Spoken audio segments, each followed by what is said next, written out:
The White House finally admits they need Tesla and Elon Musk's help. Last month, Tesla's CEO Elon Musk met with senior White House officials John Podesta and Mitch Landrieu to discuss the potential of expanding the automaker's industry-leading charging network to include non-Tesla electric vehicles. The White House finally admitted they couldn't push sustainability forward at the rate they'd like without Tesla and Musk. Since the Biden administration took over the White House, they have been slow to recognize the progress that both Tesla and Musk have contributed to the EV industry. Love him or hate him, Musk is a pioneer when it comes to passenger transportation. If it was not for him and Tesla, it is more than likely that EVs would not be as popular or relevant as they are today. The details of the White House meeting between Musk, Podesta, and Landrieu remained under wraps until The Washington Post spoke to two people with knowledge of it. The sources explained that Tesla was open to potentially working with the Biden administration on relinquishing exclusive access to its charging network and instead expanding it to include other EV manufacturers,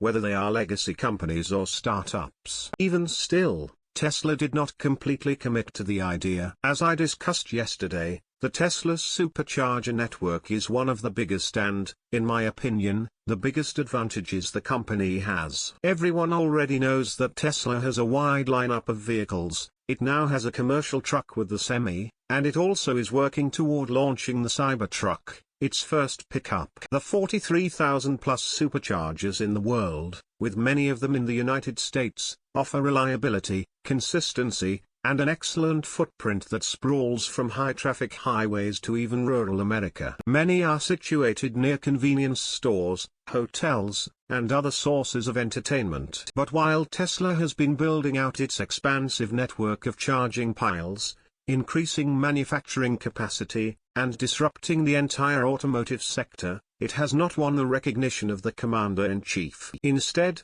Biden has focused on other companies, like General Motors, and we all know the infamous "you did it, Mary" quote. Nothing against GM, they are making strides in their own right, but it is just plain unfair not to give Tesla and Musk the recognition they so much deserve. The White House has put billions in government funding aside to help spur the use of sustainability. EVs are one of the biggest contributors to this effort, as most people will end up in a vehicle of some kind throughout their day. However, the White House has not loved mentioning Musk or Tesla by name specifically, and Musk has noticed. So have his biggest supporters. Tesla's snub from White House EV event. The pros and cons. But the Biden White House is reaching a breaking point. With Tesla contributing so much to the EV infrastructure and its goals of establishing 500,000 new EV charging stations in the U.S. market, it is time to swallow the pride that the administration has shown and just ask Tesla if they'd consider it. It finally happened, and the ball now lies in Tesla's court. Numerous things have happened that point in the direction of Tesla potentially opening the supercharger network to competitors. First, Tesla has been testing the idea through a pilot program in Europe. It is open in 15 countries, the most recent being Italy,